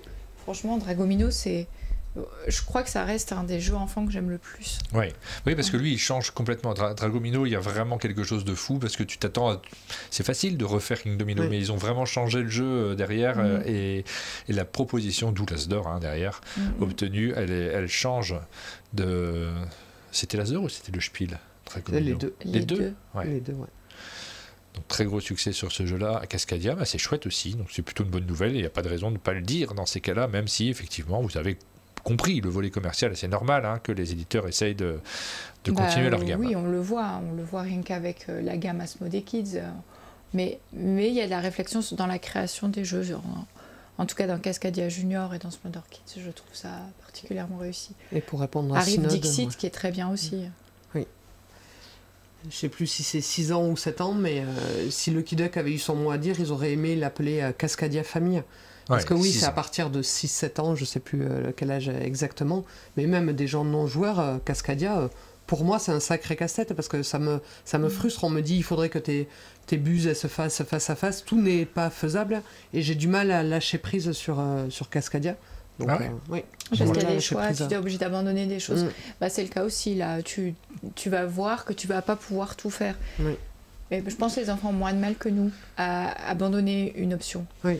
Ils essayent de faire au mieux avec ce qu'on leur propose. Ça se joue entre adultes très bien aussi. Passion jeu, t'as raison, c'est marqué 6 ans, mais à 4 ans ça va marcher aussi, il faudra juste l'expliquer. Duel of Chaos. Donc une petite boîte avec des cartes qui ravira les joueurs de TCG parce que c'est beaucoup plus touchy que le pitch que je vais vous en faire. C'est un anti-deck building. C'est-à-dire que vous allez commencer la partie avec 10 cartes et vous allez piocher 5 cartes, jouer 5 cartes, faire les effets, les mettre dans la défausse. Si à la fin de votre tour, votre pioche est vide, vous avez gagné, ce qui n'arrivera pas au premier tour.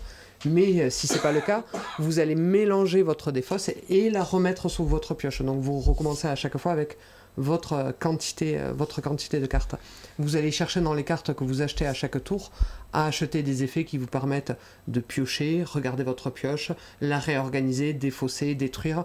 C'est pas avec la destruction que vous arriverez à piocher tout votre paquet à votre tour, mais vraiment c'est joueur. On a fait des parties où on est arrivé à la fin de toutes les cartes disponibles parce qu'on sentait qu'on jouait n'importe comment. C'est un petit peu technique et il y a une extension déjà qui arrive.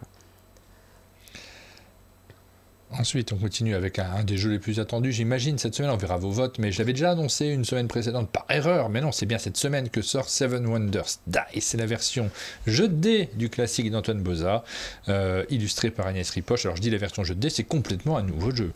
Les règles ne sont pas les mêmes, on retrouve l'univers de Seven Wonders. Vous pouvez déjà regarder la vidéo qu'on a faite à la fois avec Hélène et Agnès Ripoche, avec Antoine Boza à Valménier, et puis on vous diffuse cette semaine également la vidéo de la partie qu'on a faite à 3 sur Seven Wonders Dice. C'est un de roll and write, tout simplement. Vous lancez des dés, vous les faites rouler, vous les checkez dans la petite boîte, parce que c'est un check and write, dans la boîte version Bogle, effectivement. On soulève le couvercle, on regarde les faces, et vous voyez que dans cette boîte, on va surtout insister là-dessus pour ne pas rentrer dans les détails de mécanique. Dans cette boîte, il y a 4 angles. Sur chaque angle, il y a un prix. Les dés, leur prix va dépendre de l'endroit où ils s'arrêtent et de la face, évidemment, qu'ils représentent pour l'usage que l'on va en faire sur nos petites fiches individuelles. Évidemment, c'est du Seven Wonders. Évidemment, il y a une rejouabilité infinie. Et vous vous demandez pourquoi c'est génial. C'est écrit derrière la boîte. Tour simultané égale aucun temps mort. Attention, c'est pas comme ça que vous présentez les jeux, ça paraît ridicule. Tension partagée, choix intense, Rachel. Et évidemment, idéal de 2 à 7 joueurs. Découvrez en famille ce check and write original et tactique. Et gagnez-le à la fin de la semaine grâce à la tombola de vendredi sur umdj.fr.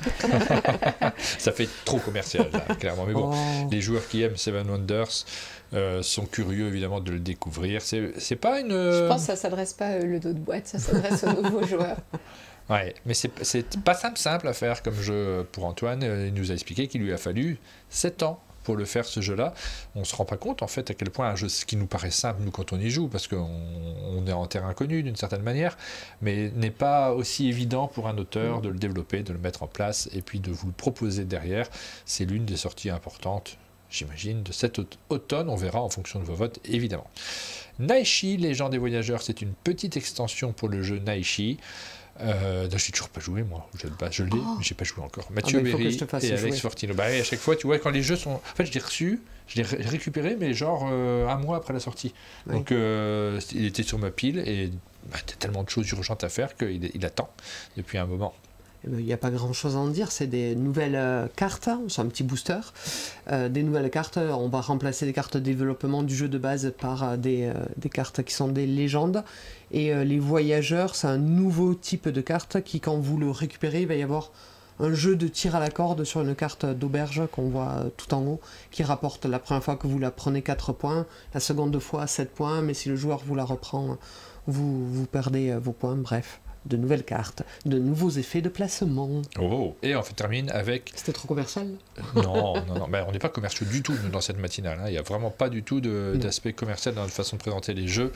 Après, on s'adapte évidemment au jeu en lui-même. J'arrive à l'ouvrir. Hop. on regarde Short Story, c'est le dernier jeu dont on vous parle ce matin avant de courir vers Essen. Short Story, un jeu d'ambiance parfait. Est-ce que ça ne s'agirait-il pas, Rachel, d'un jeu d'ambiance parfait pour animer vos soirées en famille et entre amis? Chaque joueur devient tour à tour. On l'a déjà présenté, il a été décalé. Oui. Donc c'est un petit jeu dans lequel il y a un plateau avec plein de symboles. Un joueur a tiré 3 cartes et il va devoir nous faire une périphrase, c'est ça? Pour nous, nous faire deviner ces éléments de langage sans citer s'il y a un cœur, une bouteille, un avion. Et je crois que l'exemple dit je suis tombé amoureux de l'hôtesse de l'air, et vite, très rapidement, parce qu'il y a une notion de rapidité pour placer ses jetons avant les autres, à essayer de comprendre les éléments pointés par le narrateur. Voilà, c'est le dernier jeu pour lequel vous pouvez voter ce matin. Est-ce qu'on parie sur les jeux en haut du classement, avant de les voir? Ah, j'ai pas regardé du tout, hein, mais... Là, on va regarder ceux que tu attends le plus. Tu as peut-être l'habitude de le faire chaque semaine, de dire, dites-moi chacune, le jeu que vous attendez avec le plus d'impatience dans la liste des sorties. On remonte tout. Tac. Mais moi, j'ai pas joué à Dragonnier, mais ça me tente vachement, Dragonnier. J'ai très envie. La Fabrique aussi. Attardez-vous sur la Fabrique, mais pour le moment, moi, je pense que je vais choisir Dragonnier.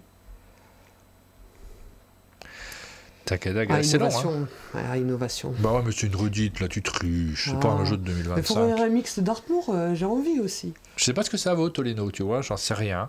Et du coup, je ne sais pas si j'ai envie ou pas, il faudrait que je m'attarde un petit peu plus dessus. La présentation de Rachel est excellente, soit dit en passant, ne m'a pas suffi pour savoir si c'est un jeu sur lequel il faut que je fonce. Moi j'en ai 3.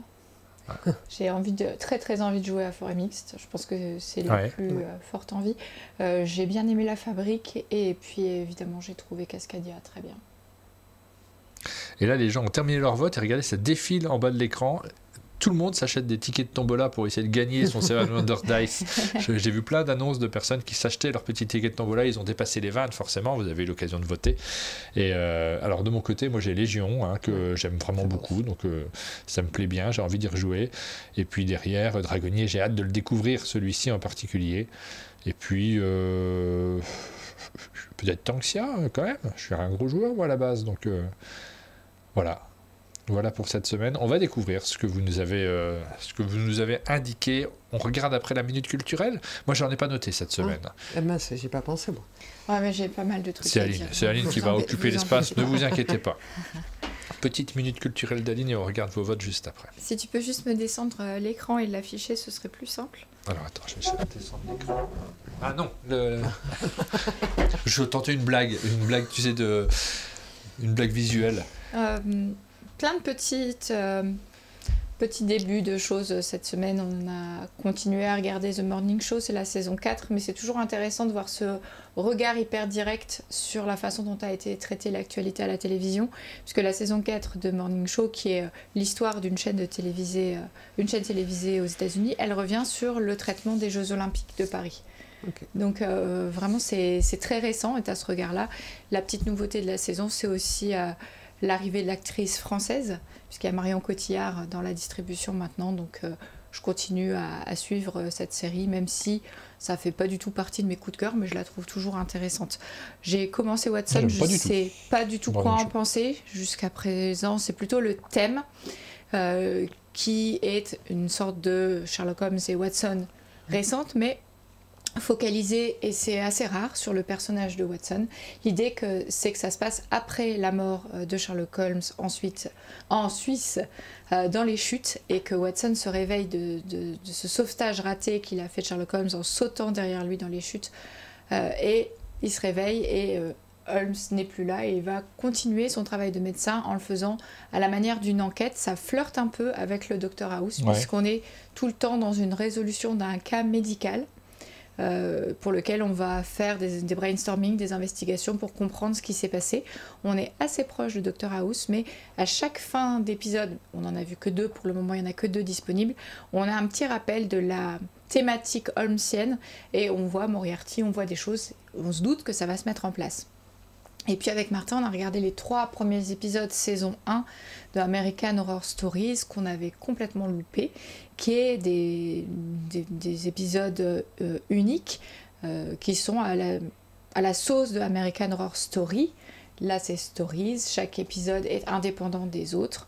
Ça ressemble plus, tu sais, à cette série sur la high-tech, je ne sais plus comment elle s'appelle. Black Mirror. Oui, ça ressemble plus à Black Mirror qu'à American Horror Story, je trouve. Moi, j'ai trouvé le 3e épisode de la saison 1, donc maintenant, ils en sont bien plus loin. Je crois que tu as dit qu'il y avait 4 saisons. Il y a 3 saisons. 3 saisons. Le 3e épisode de la saison 1 m'a vraiment fait penser à The Substance, et je l'ai trouvé très bien traité également. J'ai moins aimé, moi, tu vois. C'est marrant parce qu'en fait, ce que j'aime bien là-dedans, rien ne m'a convaincu pour l'instant dans les épisodes que j'ai vus. C'est original. Bon, j'ai trouvé ça gentil, mais pas fou. Rien ne m'a vraiment convaincu pour l'instant. Mais ce que j'aime bien, c'est ne pas savoir ce que je regarde. J'adore ça, moi, de manière générale. Tu sais, lancer un truc en disant qu'est-ce que ça va être? Est-ce que je vais aimer? Puis alors, tu dis oh, j'ai pas trop aimé, j'ai bien aimé, pas trop aimé. J'ai bien aimé la découverte et puis se dire c'est pas grave, en fait, je continue, il y aura une autre histoire. Un peu comme les belles histoires qu'on te raconte le soir, sauf que là, elles sont pas très belles, ces histoires-là, d'American Horror Stories. Moi, celle que j'ai préférée, c'est celle sur le. On a regardé que 3 épisodes pour l'instant, mais c'est celle sur l'assistant. Ah oui. Ouais, je trouvais ça plus sympa. Alors, celle sur l'assistant, c'est la numéro 2 de la saison 1. Elle est intéressante parce que ça se passe pendant un confinement d'une maladie qui n'est pas le Covid, mais qui est proche du Covid. Oui, le principe, c'est que tu deviens aveugle dans cette épidémie-là. Et une personne reçoit en cadeau une assistante IA. Cette assistante IA va prendre le pas sur toute sa vie et ça va forcément dégénérer. On s'attend bien à ce que ça dégénère. Voilà, on s'attend à ce qui va se passer, mais c'est plutôt sympa à regarder. Puis le fait d'être emmené par la main dans une histoire que l'on ne connaît pas forcément, c'est toujours agréable. C'est chouette de voir vos petits avatars qui s'affichent en bas de l'écran parce que, par exemple, tout le monde ne les a pas forcément personnalisés. Celui qu'on vient de voir n'était pas personnalisé, mais de temps en temps, il y a des avatars qui sont personnalisés. C'est sympa de les découvrir en même temps au courant de cette émission. D'ailleurs, je lis sur le chat un peu plus haut que certains attendent. J'économise mes patates pour l'éditeur de patates, nous dit Matt Craig, parce que lui, il n'a peut-être pas encore son personnage personnalisé. Il en faut pas tant que ça, hein, des petits... Qu'est-ce qu'il y a, Aline? Je te conseillais de monter, parce qu'en fait, on n'a pas fini. Ouais. Il en faut pas tant que ça, des points pour pouvoir avoir Et puis, son avatar personnalisé. Pardon, je te repasse la main. Dernier petit conseil pour la route, je vous conseille d'aller jeter un œil sur le lien que je vous ai mis sur notre site qui renvoie à Gallimard et qui vous montre cette version de Terre des Hommes, le classique d'Antoine de Saint-Exupéry. Tu sais que c'était pendant longtemps mon livre préféré. Je sais. Et je suis tombée là-dessus. C'est un livre que j'ai offert, donc je l'ai pas relu, mais je l'ai feuilleté. Et en fait, c'est à l'initiative de Riyad Satouf qui a proposé aux ayants droit de Saint-Exupéry d'illustrer Terre des Hommes. Et donc, et donc, le récit est émaillé d'illustrations magnifiques. Et je trouve que ça colle parfaitement bien. C'est un plaisir de se plonger dedans. Vous pouvez le feuilleter, vous pouvez aller ouvrir le lien et vous avez accès aux premières pages. Alors moi je l'ai lu il y a très très longtemps. Très chouette, Terre des Hommes, je m'en souviens plus tellement. Voir cette édition. Je sais que j'avais été épaté par l'intelligence de cet homme et de son récit de manière générale. Ça m'avait beaucoup marqué à l'époque quand je l'avais lu. Et puis pas très très longtemps, j'ai entendu quelqu'un dire c'est un peu nul, hein, Saint-Exupéry, franchement, ce qu'il dit, c'est problématique tout ça. Et je me suis demandé, il faut que je le relise. Si vraiment mon souvenir ne correspond pas ou si les gens disent n'importe quoi. Je l'ai lu il y a tellement longtemps, mais j'en ai un super souvenir aussi. Moi aussi, j'ai un souvenir d'intelligence pure. Ça me donne envie de le relire, cette version. Et vraiment, cette version, elle m'a semblé magnifique. Ouais. Je suis très attaché à ce livre. J'espère que mes souvenirs. J'aime beaucoup le dessin de Riyad Satouf. Je trouve que ça colle parfaitement bien. Voilà. Pour les conseils d'Aline, moi j'en fais pas ce matin. Je vous avoue que là ce week-end ça a été montage en folie. On est content, on est arrivé au bout de pas mal de montages, pas tous. Je repars quand même à Essen avec 2-3 trucs que j'aurais bien aimé finir avant. Tant pis, je les finirai juste en rentrant, c'est pas grave, faut arriver à s'arrêter de temps en temps. Mais forcément, il y a eu tellement de sorties sur cet automne qu'on a du mal à suivre le rythme. On y arrive en partie, mais on n'y arrive pas complètement. On est content de vous retrouver sur Essen. On va vite finir nos bagages et puis on va se retrouver là-bas. Donc on prend de quoi filmer. Je vais prendre une option assez light. Je ne vais pas prendre ces micros-là, Aline. Je vais prendre vraiment notre micro de base. On va se débrouiller. On va essayer de vous faire un peu du live là-bas sur place. Mais on sera dans une configuration de voyage qui ne sera pas parfaite. Mais c'est pas grave. On va essayer de se débrouiller. C'est surtout tolérants, les gens. Ouais, j'espère que les gens... Vous serez tolérants, hein. Vous n'allez pas nous disputer, j'espère. C'est la fin de cette matinale. On va regarder quand même les résultats de vos votes. Et on va redonner aussi l'information du bingo. Vous avez pu, sur sur l'appli, débloquer votre grille de bingo. Vous ne l'utilisez pas maintenant, vous la stockez. On vous donne rendez-vous le 31 octobre à Halloween pour une soirée événementielle. On va faire un bingo, il y a plein de lots à gagner. C'est à ça que ça vous sert. Je fais mes votes pendant que tu parles. Non mais je réponds parce que si quelqu'un arrive en fin d'émission, eh ben, il ne sait pas à quoi va lui servir cette grille. Ah, je suis fort, moi, en vote, j'arrive à savoir comme ça de tête tout ce que valent chaque jeu. Alors, bon, je finirai mes votes plus tard. On regarde simplement les jeux qui sont arrivés en tête, c'est sans surprise. On s'y attendait un petit peu. On a fait le pronostic avant l'émission, on n'était pas loin, t'as vu. Seven Wonders Dice devant Dragominier Dragonnier. Dragonier. Dragominier. C'est un petit mélange de... C'est peut-être la version enfant, qui sait. Et Légion, on s'attendait en vrai à avoir ces trois-là dans ce temps-là.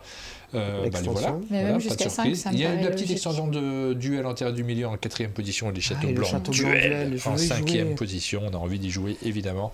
Voilà pour vos votes, mais ils vont peut-être changer pendant le courant de la journée, notamment grâce au replay. C'est la fin de cette émission. On revient quand? On sera peut-être en ligne dès demain. Hein. C'est possible que demain matin à l'hôtel, on teste notre équipement et qu'on vous dise dans l'idée, on est là demain. Ouais. Moi, je sais pas ce qu'on va se raconter. On va se faire coucou surtout. Ça sera ultra court si on prend le live demain. Et puis surtout jeudi matin, évidemment, où là, on aura eu l'occasion de faire le tour du showroom et donc de revenir sur les jeux qui nous attirent le plus au salon d'Essen, la grande messe au Messe en Allemagne. Et on peut répondre à Valoum. On a déjà déterminé qu'on revenait d'Essen le dimanche, qu'on serait en repos le lundi et qu'on ferait le live des sorties le mardi. Et il faut qu'on cale si on fait un grand retour des scènes un petit peu plus tard en ayant joué à des trucs où... En vrai, on va faire une grande partie déjà de ce retour des scènes au fur et à mesure, et puis avec nos stories et tout ça. Donc, parce que dès qu'on est un peu décalé de 3-4 jours, c'était déjà has-been d'une certaine manière. Faire durer les événements sur des mois, c'est compliqué. Mais mercredi, on sera ensemble et peut-être qu'on aura l'occasion de parler de 2-3 choses. On verra. On n'est pas sûr encore du programme de la matinale de mercredi prochain. Déjà, on va essayer d'être à jour sur les sorties parce qu'il y en aura encore pas mal, je pense, la semaine prochaine. Pour le moment, il y en a une quarantaine en stock. Oh là là, 40, c'est énorme. On verra si on est à jour. Moi, je vais rentrer avec beaucoup de montage aussi. Donc là, c'est les 2 semaines qui sont complexes. On essaye de se débrouiller et d'être le plus efficace possible. On espère l'avoir été ce matin. On vous donne rendez-vous donc très bientôt pour nous suivre dans nos folles aventures allemandes. Bonne journée à tous. Tchuss. Et à très bientôt.